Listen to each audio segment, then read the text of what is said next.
Hello, everyone. We're just waiting for everyone to join us. So if you'll bear with us for a few minutes, we'll get started shortly.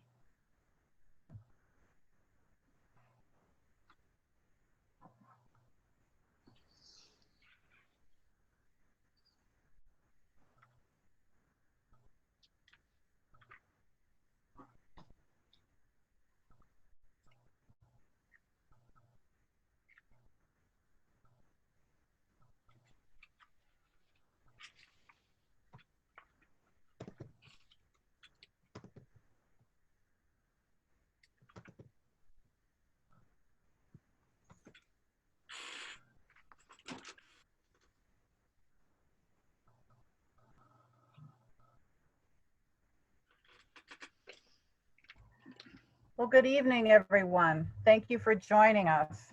We're very excited to have you with us this evening. Before we get started, just a couple of things. You are all invited to join the conversation. If you would like to submit a question or comment, please use the Q&A function at the bottom of your Zoom screen. We will have staff monitoring that, who will pass those along to the rest of us.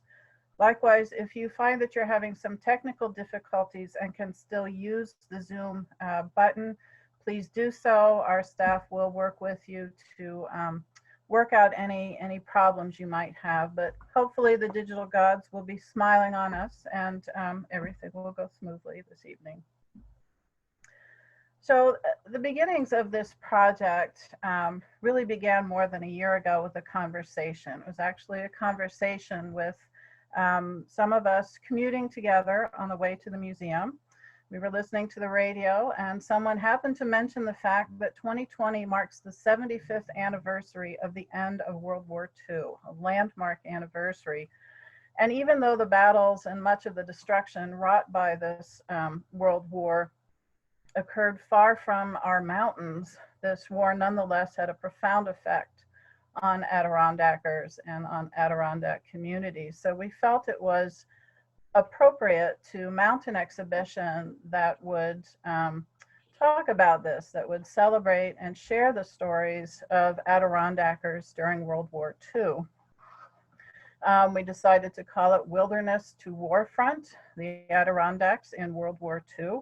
And we wanted to highlight individual stories, the stories of real people who lived through this time.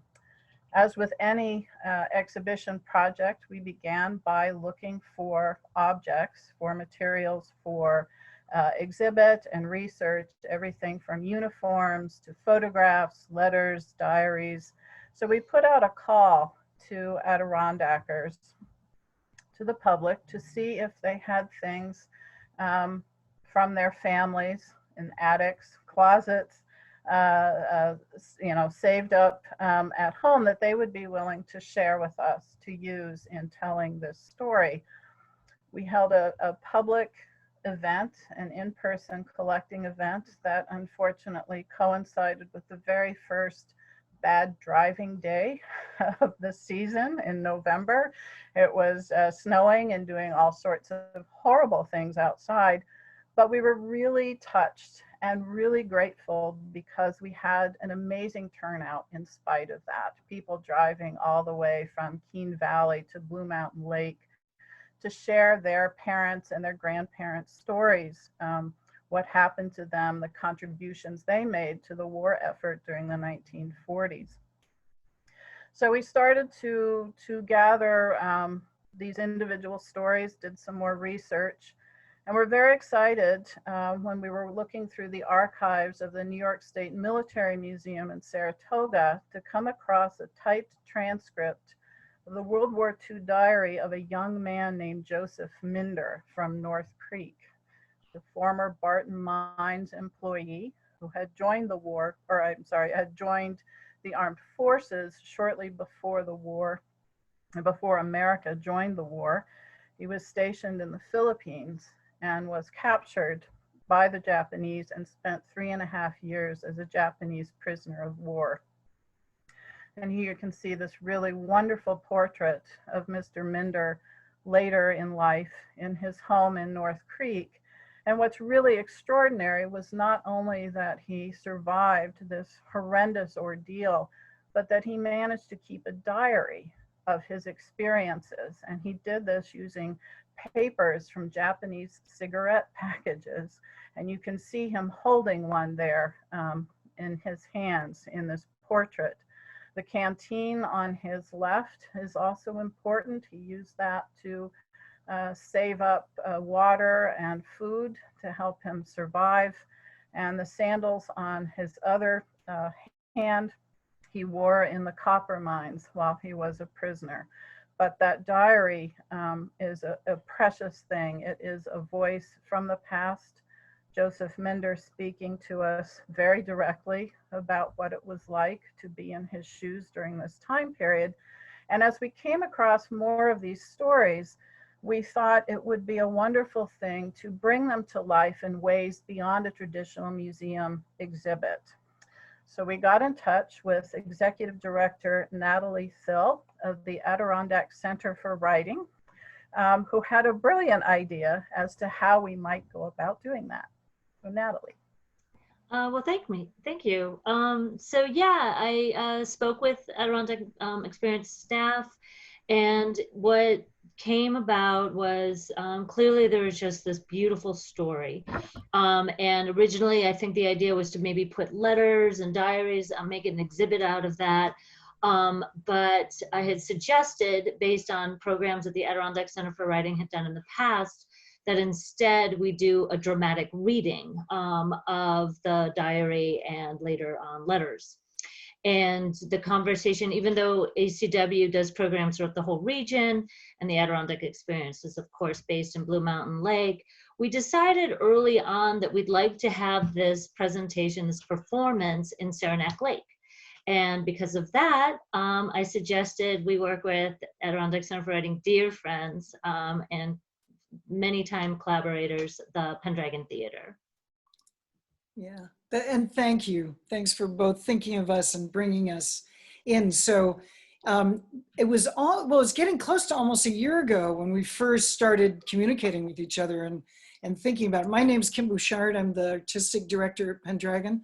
And I think when I heard about it, I said, whoa, this sounds great. And when I first brought it to that first staff meeting, everybody got very excited about it. So there was a general enthusiasm among all of the artists at Pendragon that this would be a great idea. And we even started brainstorming about the people who would like to be involved in it too. So, and the idea was to take the letters and particularly when there was artifacts that could have been both people writing from the war front back home, as well as letters from here to the war front. And I think that it was that idea of creating and revealing the relationships and how people were affected by these world events in personal ways, as well as in other ways that affected how we collectively responded in this crisis, really.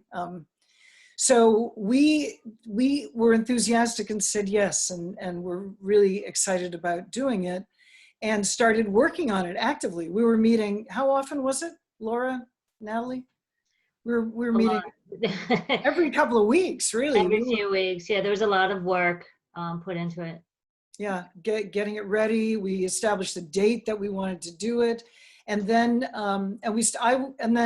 as a result of working with the staff, and let me introduce Allison Studiford, who is the Associate Artistic Director, and she took the lead to be the director of the production. So Allison, I don't know if you want to add any more to. Well, it's a very exciting body of work. It's inspirational. I am looking forward to this evening, and I am also looking forward to, there we go, continuing on and developing this idea so that when we are post-pandemic, we can all experience this live together and experience. We all know about the history. We all know about World War II. We know the arc of what happened. But this person's story is so intriguing, and I find it, there are so many anchor points that touch everybody inside the blue line and outside the blue line. And I am looking forward to having that live experience once again and sharing it with all of you. That'll be great. So I think at this point, are we ready to hear reading from the diary? So we ended up working primarily with the diary. And so I have the honor to introduce Chris Leifheit, who has been an actor with Pendragon Theater for 25 years. I think we were just talking about it the other day. So many of you may know or recognize Chris from the stage or from the community. And Allison cast Chris in this role of Joseph Minder, and we're going to hear part of the diary, a cut from just a section of it, but a taste of it. So Chris, are you ready? Yes. All right. Here we are, Chris Leifheit as Joseph Minder's diary. May 15th, 1941. Started Army career. Dick Villeneuve went with me to Warrensburg to drive my 40 Chevrolet back home. Had pictures taken together. Loaded on bus and went to Albany Armory to be examined and sworn in. Passed the physical examination and was sworn into the Army at 2 p.m. May 21st.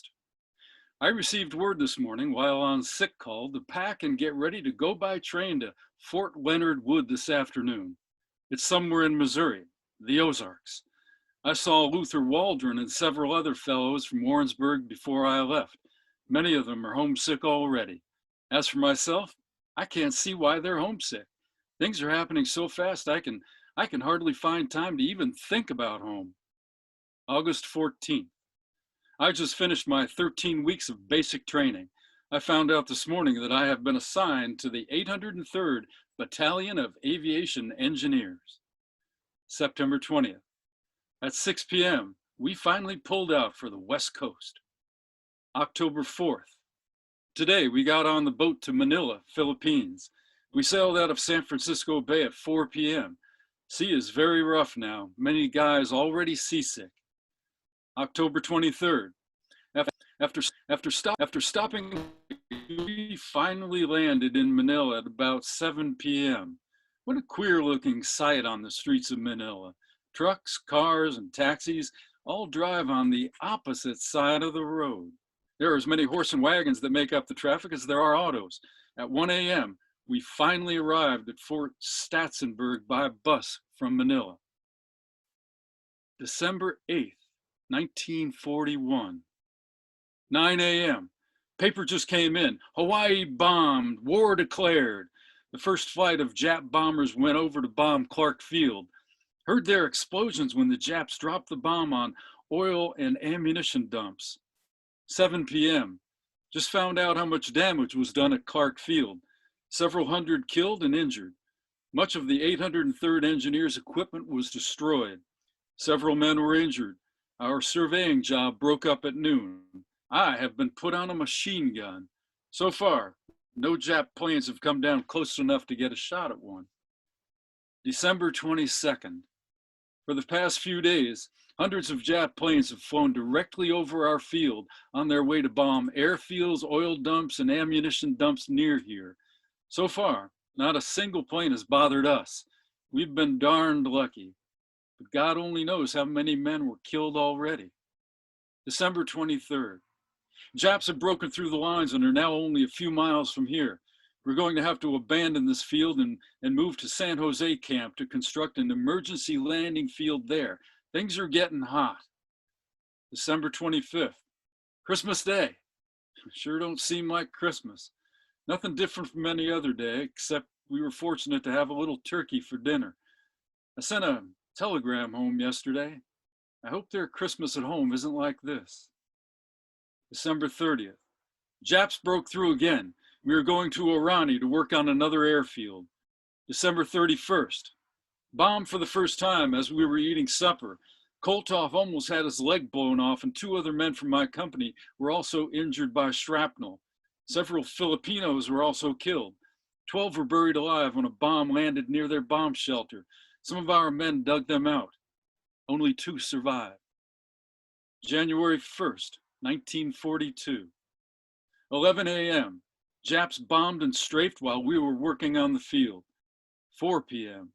Japs spotted our foxholes and dropped frag bombs and strafed the heck out of us. Although many bombs landed very near to many men and the entire area was machine gunned heavily, not a single man was injured today.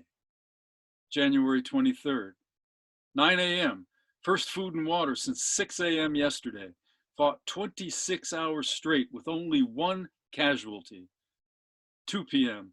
Many Jap snipers were all around us. I almost got it when one spotted me and started firing at me before I had a chance to get my machine gun set up.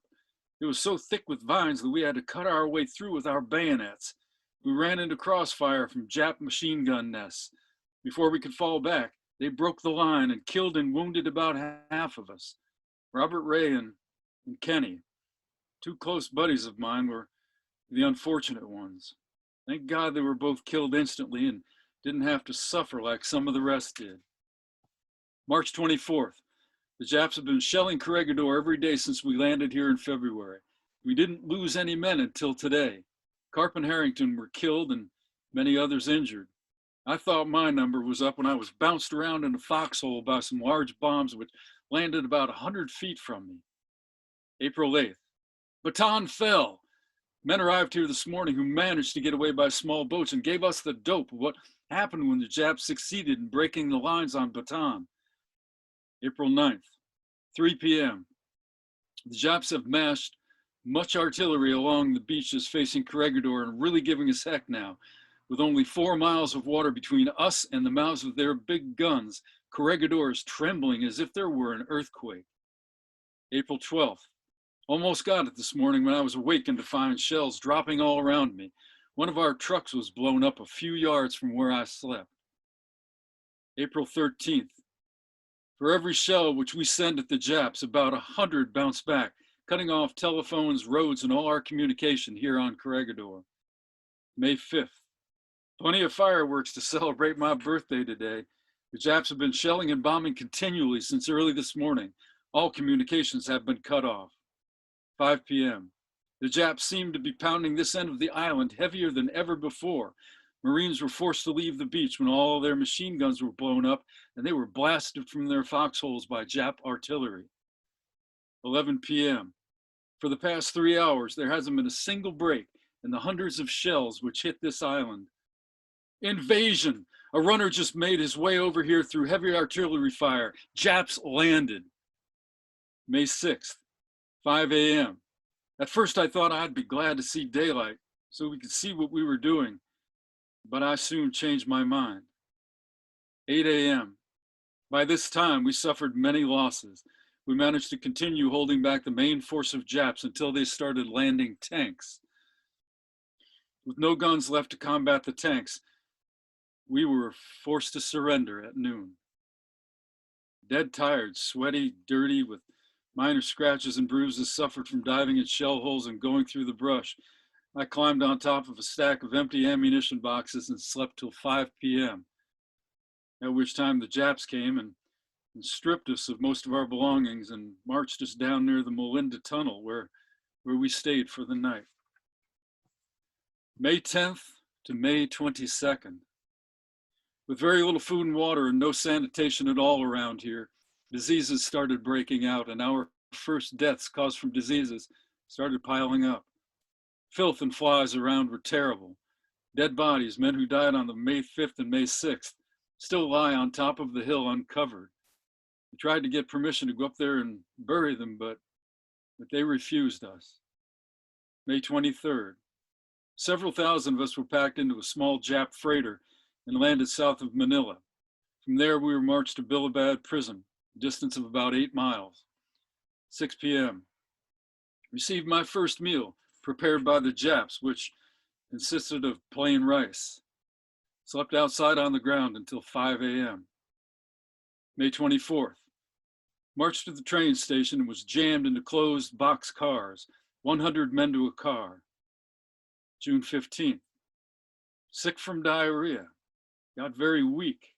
Nothing but rice and thin onion soup since we arrived here. Saw 4 men get shot for trying to escape. June 30th. Dysentery. Lack of food and medicines started taking our boys at the rate of 1 or 2 a day. Diet changed from onion soup to greens soup. July 31st, many men broke out with pellagra, beriberi, and scurvy, while others started losing their eyesight. At this time, the Japs decided to give us a little meat and mango beans. I feel a lot better now, but still darn weak. Weighed 115 pounds on July 4th. November 11th. Food scarcer now than any time so far. 50 men to 1 bucket of rice. The living conditions here are much worse. This camp is located in the center of huge rice paddies with swampland all around us. Flies and mosquitoes are terrible. We still have a death rate of 18 or more a day of the 7,000 men who are packed in here. November 29th. Chief Anderson and several other men from my company died. I volunteered for burial detail, and I've been carrying out men and burying them for the past 2 weeks at the rate of 15 per day. The first day was rather tough, but now I don't mind it too bad. The expression on some of their faces was horrifying at first. Not being embalmed, the smell was terrible, but I soon got used to it. Most of the men weigh less than 100 pounds when they die. Thank God the mothers of these poor boys can't see any of these horrible sights. December 24th. Attended midnight mass outdoors. Our arrangement was very simple, but this mass was more impressive to me than any other midnight mass before in my life. The altar was constructed of rough boards, the best we could get. It was covered with white sheets. Colored bottles were cut off and candles placed in them. They served as lights for the altar. To make it more impressive and beautiful, it was extremely clear that night with the moon and stars shining down on us as we prayed and worshiped in our simple but heart-touching way. I'll never forget this 1942 Christmas Eve as long as I live.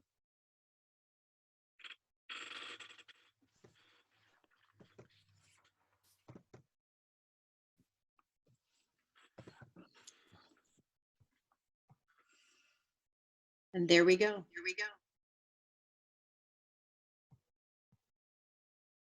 So as you might have surmised from Dr. Daniel Way's beautiful portrait of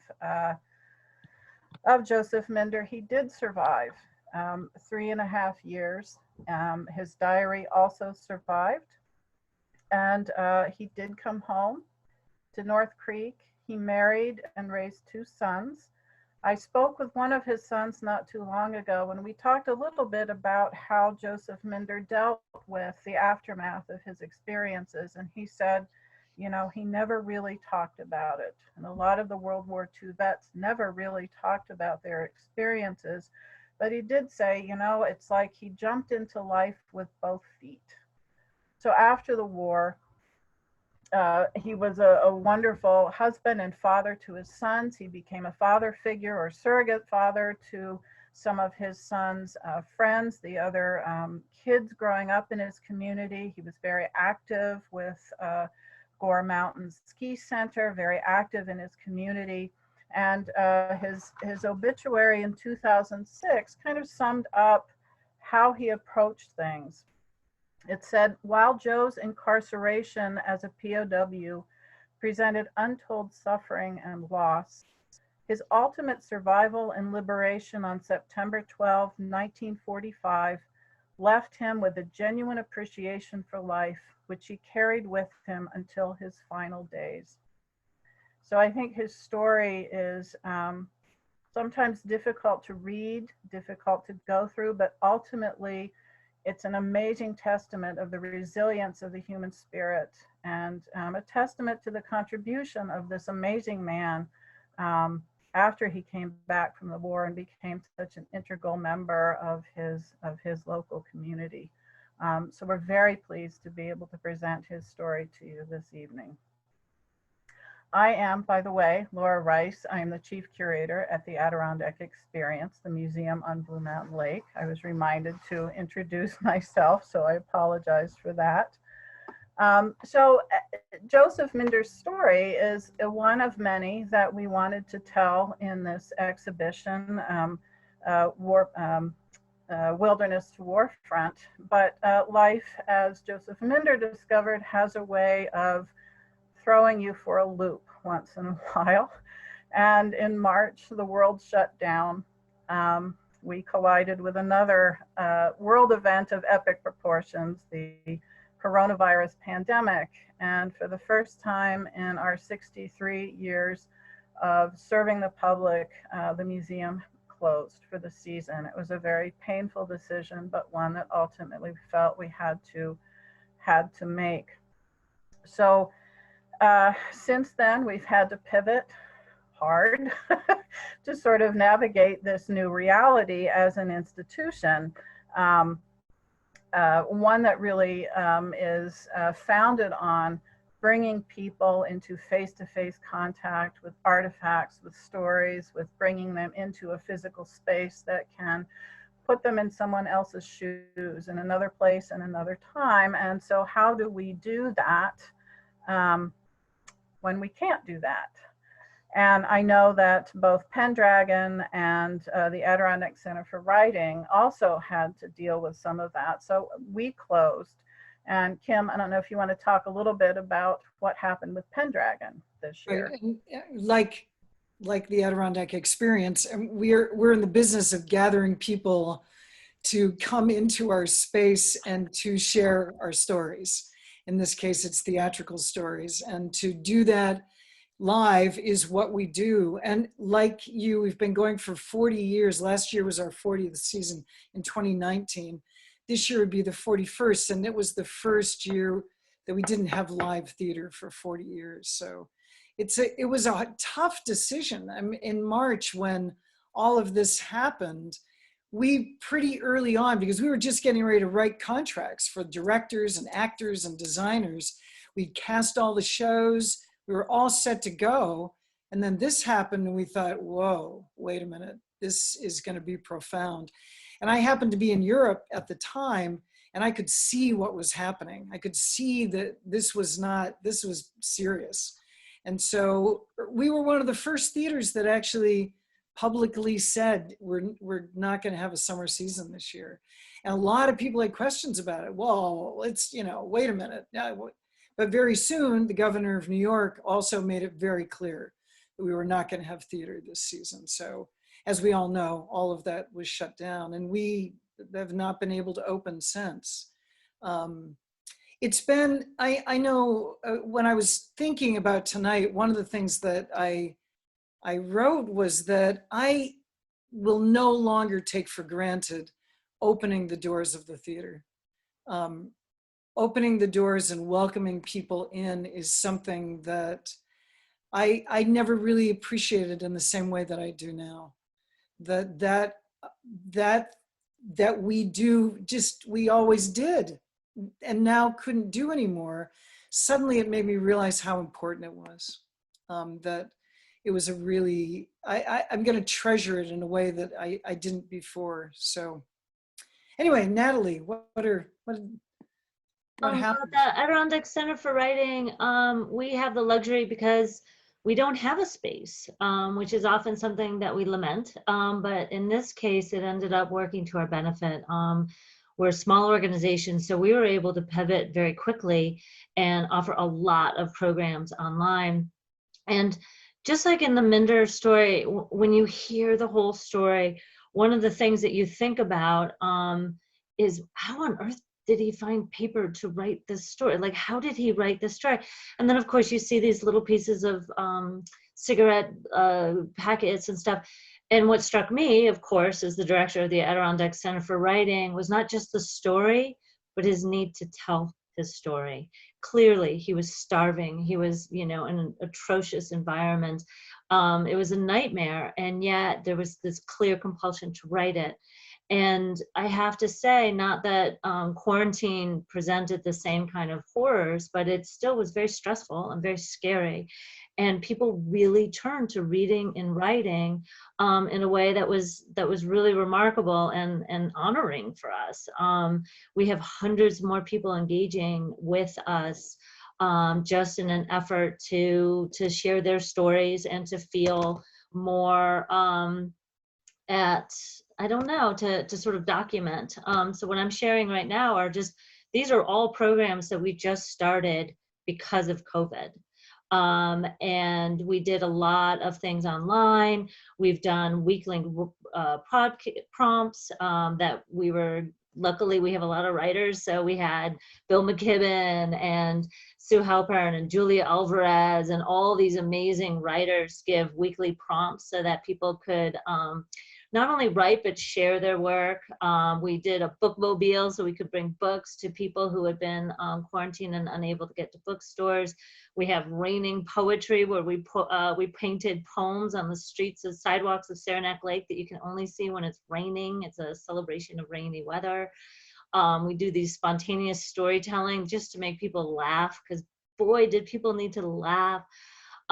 So, you know, unlike, unfortunately, the two of you who have these beautiful, enviable spaces, the one thing that was helpful to us is that, you know, we actually didn't have a space, so we were able to shift very quickly and put a lot of things online.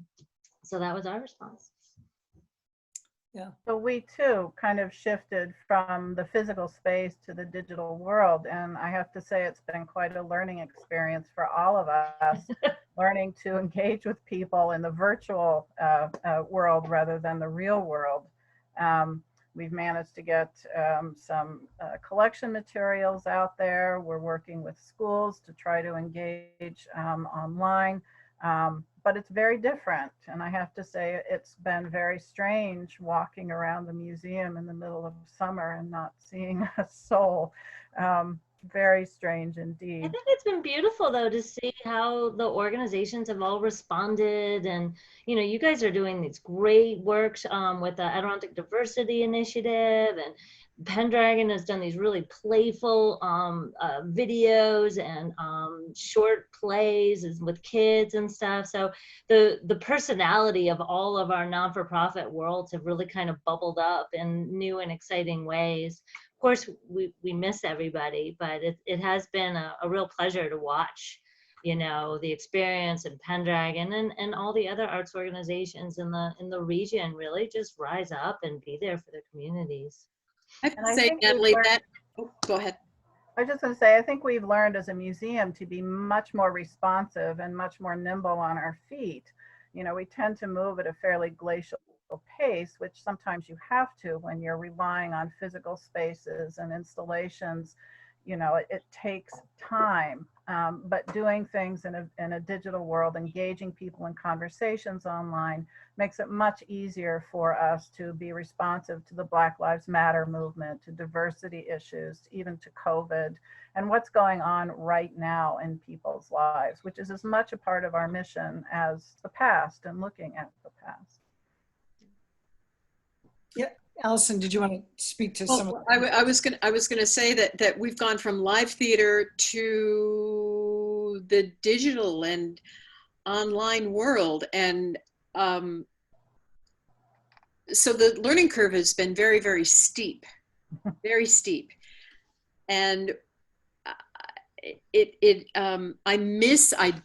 I really miss the energy of being live in the room, because the other half of what we do are the people in the seats and bringing that energy in, so we get that energy circle going. But this has been very, very interesting in that we have been able to reach out across the country and across the world and reach more people in different ways. And so that has been edifying and inspiring. And we've learned all these new skills that you know, and it is an unlimiting factor that you can put this out into the world in a way that we couldn't.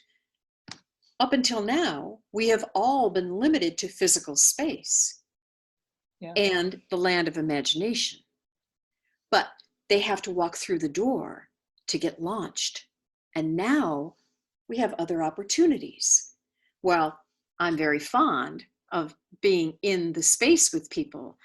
This has afforded us other opportunities, and we can leapfrog onto that. And we are not going to let go of this. I see this in the future as a parallel journey for all of us. So yeah, it's been interesting to because we've learned that there are some things some skills that we're learning that we realize are going to be transferable into different and I mean, I'm sure that's true for all of us, right? That now we've got an outreach capability that we didn't have as much before, or didn't realize we had, that now we've realized. So an example I was going to use was I had the wonderful opportunity to work with Natalie's daughter, Lucy, and her partner, who wrote a play together for the Young Playwrights Festival. And one of the things we did right away was say, well, we don't want to stop doing this work that we're doing, so we shifted over to Zoom. So it was our very first digital project, was the Young Playwrights Festival. And I heard from a friend of mine who's at the Seattle Children's Theater, who saw the play that Olivia and Lucy did, two young people in Saranac Lake. Olivia's at homeschool and Lucy goes to the middle school. Yeah, she's in the middle school. In high school now. Now she's in high school, yeah. And they were so excited. They said, look at those two young women and that great play they wrote. And they were in Seattle. Yeah. You know, so before the reach is really never had interesting. people from Seattle see their work. Suddenly people from Seattle are seeing these young playwrights from the Adirondacks. So that's an example, an exciting example of the good things that have come out of it. So yeah, it's been really we do these spontaneous storytelling, which basically is an opportunity for me to make a fool of myself, where I just tell stories of all the mistakes I made. And I was walking down the street, and there was this couple, heavily Jersey accented couple, in Lake Placid, and they go, "Hey, wait, you're that funny lady who was on the videos, right?" And I was like, "Yeah, I am that funny lady," but they didn't even know me through ACW. They just somehow saw the video, and it was so strange. And in one of our book Zooms, we do books because people are reading so much, and so people are looking for book recommendations. And there was this woman from Brazil who was like there with the book Zoom and wondering, what people in the Adirondacks are reading for their mysteries. But I think also, in addition to the outreach, I feel like it's all coming back in too, because people are more online. We have people communicating with us more. Our own community are reaching out and being more verbal than in the past. People just checking in and saying thank you. And we appreciate you. And so there is this big reach that we're all describing, which is super exciting, but it's also it's all coming back too. And people are just much more communicative and much more, responsive. And it's really been fun to have this broader conversation, and that's something that I've actually held dear for these months. It's helped me through some of the stressful times. It's just hearing from people. It's been a hard time in a lot of ways for nonprofits like all of us, and there's that moment of panic when things shut down and what do we do now? But I think there's a real need for what we do. I think our community needs arts organizations. They need museums and theater and stories and narration, especially in times of stress like this. So I think the big question for us was, how do we still meet that need? How do we still fill our mission if we're not doing it in the way that we're accustomed to? And I think it's been a very healthy exercise for us to really listen to our audiences and to get that kind of feedback and reach people in a different way throughout this entire process. I think we're thinking about things a little bit differently. right. Well, one of the things is being in school. These teachers, they need help. They need our support. They need content and programming and support and creative solutions. And so, and one of the ways I like to think of this is that it opens the hatch. How can we do this? What else can we do? What else can we do? We thought we had a handle on this. Oh, wait, there's more. Because we all have to pitch in. There's a lot to do to help the society because the stories are important. They're always important. I hope ultimately it helps reinforce the value of arts and culture in our society today, because I think we need it during these times of stress. I think we need those safe places where we can have conversations about difficult subjects, whether it's Black Lives Matter or, you know, what everything else that's going on in 2020, and to provide a place to have those kind of conversations, but also to find a sense of solace, to have an aesthetic experience, to step out of your own shoes for a while into someone else's life, to get that sort of relief of not being here in front of my computer screen all the time. It's a little difficult to do because that's primarily how we're communicating with people now. But I think there's a real value to society. So even though things are a little difficult financially for a lot of nonprofits, I really am hopeful that this crisis will really underscore the value of places like Pendragon and the museum and the Center for Writing, because we do have valuable services to provide. Yes, yeah. And I think I've missed that. That is one thing that that I know I've missed, is that, well, that question of culture. And culture is really, it's bringing people together. It's a group effort to create culture. And when we have not been able to do that, when we've had to do it in these other ways, it's interesting now, because it's interesting to see too how we're adapting so that we can continue to provide that culture, but to do it and try and keep that interactivity. I guess I wanted to talk to what you were saying, Natalie, too, about that culture is interactive. And so how do we do that interactivity? And Zoom has been wonderful, and the variations on Zoom too, and we've been manipulating it to figure out how to do it better. And that's been an interesting way that we've learned that we could maybe create culture differently. And so it's expanding our notion of how do we think we're going to be able to do it. And also by having a more interactive web presence and a more more interactive in Instagram and some of these other ways that I know I wasn't as keen on, because I didn't have to be. I did live theater. Yeah, I'm a live theater artist. That's what I do. And now I've had to stretch. I've had to expand. I've had to learn. And so I've really appreciated that it's pushing me to really to think differently, to expand and not be just so narrowly thinking about what I do as an artist. And I think that's going to continue to be a challenge. I think I look at my daughter's generation. They grew up with all of this technology. They're plugged into their phones all the time. I'm not. So having to deal with this is more of a challenge, but I think there's a level of sophistication now. People are expecting a level of sophistication in the kind of online offerings and the way we connect with each other in the digital world. And I think our challenge is to rise to meet that, and to meet people where they are, as it were, on that level. And it changes so quickly. Audience needs, they always change rather quickly, but have you noticed? I mean, I remember in the beginning, everyone needed reassurance and lots of content. They were just so driven. And then once the weather got better, and they were so fatigued, there was Zoom fatigue, where my heart would just sink every time I had to, accept an invitation to a Zoom meeting.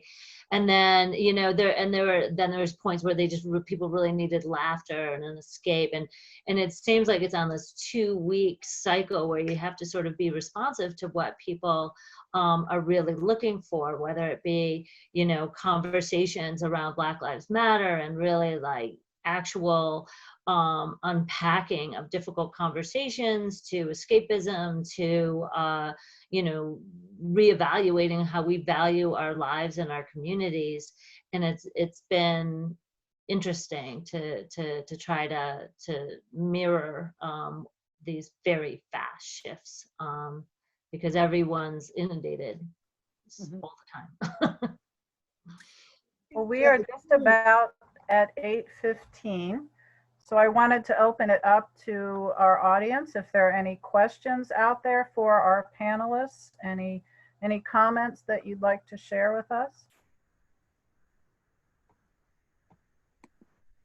They're being very quiet this evening. You know, but we appreciate you. Yes.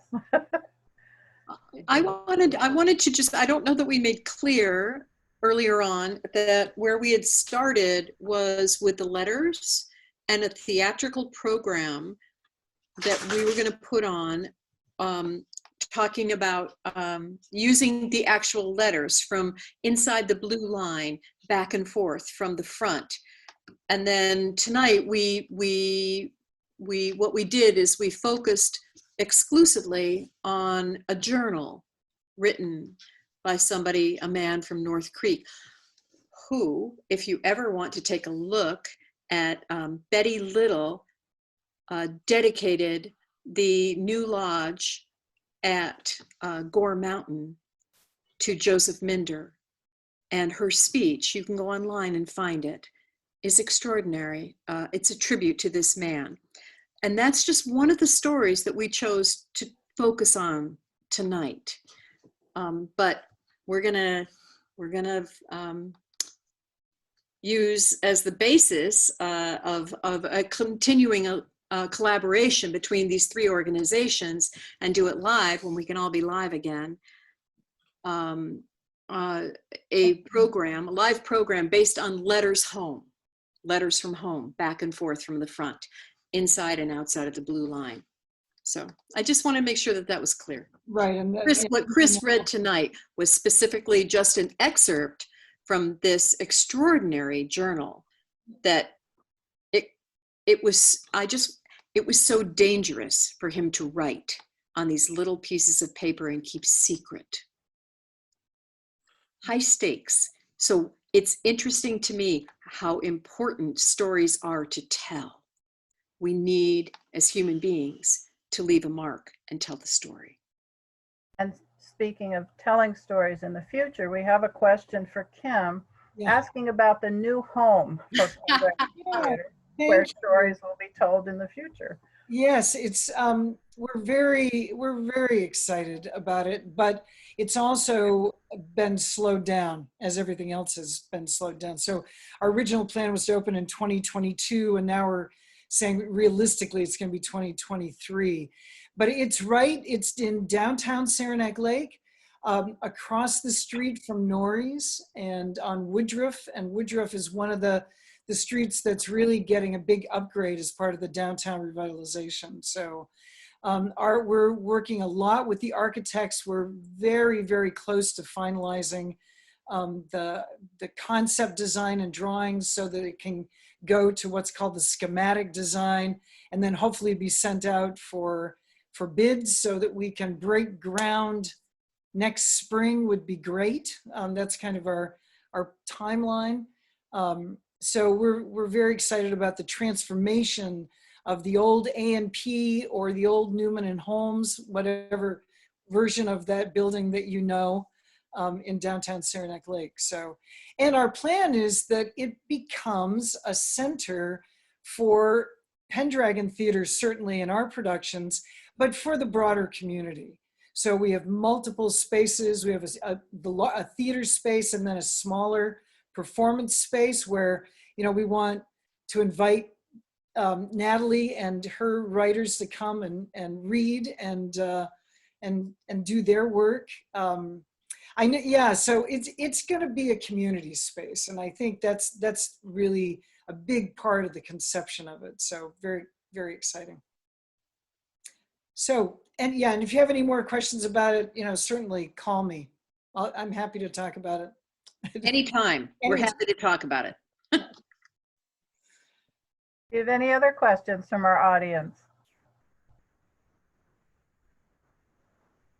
Well, as Allison was saying, We do have plans for 2021. We would like to continue this extraordinary partnership among the three of us. This is the first time the three institutions have collaborated together. Many possibilities for the future, including expanding and doing a live version of the readings of letters and diaries from the World War II era. The museum is planning to open in 2021. That's our hope.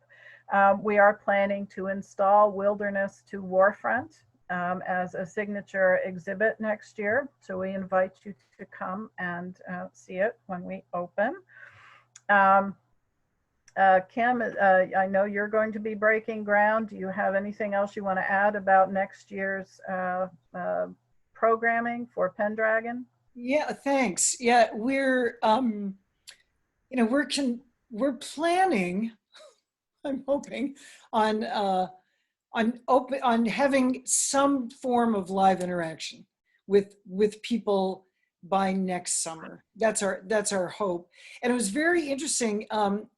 Allison, maybe you could talk about the Dr. Fauci wrote a response back to a theater artist that wrote to him and said, when do you think we'll be able to do this?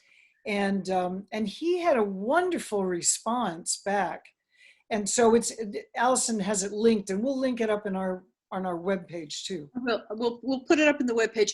He had this really wonderful response that was basically, we would love to open, we're going to hope to open in 2021, but he doesn't see it.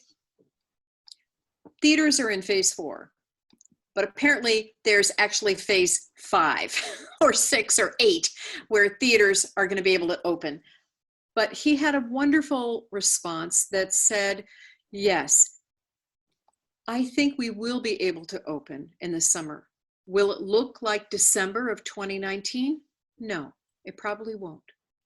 But by November, December 2020, yes, I think it probably will resemble a previous year.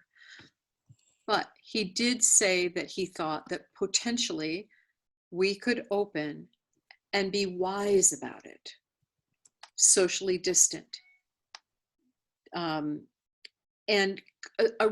a logical, sensible rollout to protect our health, wear your mask, but that we could actually begin to collectively enjoy live performances. And I will put it on our website. It is hopeful. And I take heart from the fact that he responded to an individual letter written to him from a theater artist. He wrote back to this person a thoughtful response that is actually full of hope. Will we be able to operate the way that we always could next summer? Probably not. I take heart from that, though, because that is a realistic response. And he put it on a gradient where we can get there. We can get there. And so here's to hope. Here's to hope and telling the truth and telling the stories. Natalie, do you have plans for the Adirondacks Center for Writing for next year as well? Well, we'll probably we're actually have a lot of plans. We're doing a lot of programs, and what we do is we're planning, whatever we can do virtually, we do virtually, and whatever we can do in person. We actually can do our writing residency, which starts, oh my God, next week or in 2 weeks. We have a writing residency for 6 writers. And we can do it because we hold it in a lodge that is big enough to hold 15 people, and there will only be 6 of us. And everyone has their private room, private bedroom, and bathroom, and everyone's getting tested and all the things. and we're adhering to all the safety protocols. So we're actually allowed to do a residency this year, which is very exciting. And 6 very, very lucky writers are going to spend 2 weeks with us in Twitcho Lake Lodge, and which is kind of near where you guys are, sort of, in Blue Mountain Lake. Not really, I mean, it's halfway, I guess. But yeah, so we're still our high school writing retreat. We're moving to the spring, just in the off chance that we'll be able to do something, but if not, we'll do it online. And that too, we've always brought up 3 spoken word poets from Brooklyn to work with, gosh, like a dozen different school districts. But this time, if we do it virtually, we could have 10 to 15 different poets working with high school students. So there are different opportunities. And again, we're a small organization, so we can be light and flexible and change things pretty quickly. So that's how we intend to do it. But all these programs that we started unexpectedly because of COVID. So who knows where we'll be next year. Right. Yeah. Thanks for asking. I guess I want to just speak briefly to that.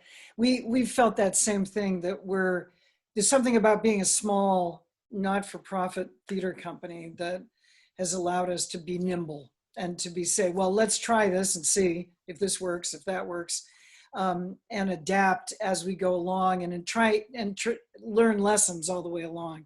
But that adaptability, I think, has been one of our strengths, really, to let's try this now and see how this works and what our response is from our community, from outside, how we feel about it, and then change it up as we need to. So I think one of the things we're also doing, we do the Young Playwrights Festival, which now, same thing, it's going to allow us in some ways to do much broader outreach than we did in the past, because we have to do it online.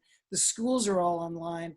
So we're hopeful that it's going to involve more schools, and we're going to take a little bit different approach to the performances this time too. So it's going to be in the schools rather than at Pendragon. So we're, it's helping us think better and more creatively and a little broader. So yeah, it's great. There is some good that's coming out of this period. I think we've all been learning how to adapt, how to be nimble in that way, and how to be, I think, ultimately more responsive to our audiences. So I would like to thank Pendragon and the Adirondack Center for Writing for an amazing partnership and for participating in this program this evening. It's been really wonderful. And thank you to everyone who's joined us online. I just want to let everybody know that we are continuing with our online presence. Beginning next Tuesday, the Adirondack Experience will offer the next set of programs in our Black Experience in the Adirondacks series. On September 29th, a program about the role of faith leaders and faith organizations in the Black Lives Matter movement will be launched. There will be more information about this program and about registering for these programs on the website soon. So please check in with us periodically, and we hope to see you online again. Thank you, everyone, and good night. Thanks Laura. Thanks Adirondack Experience. Thank you. Bye. Thank you. Bye.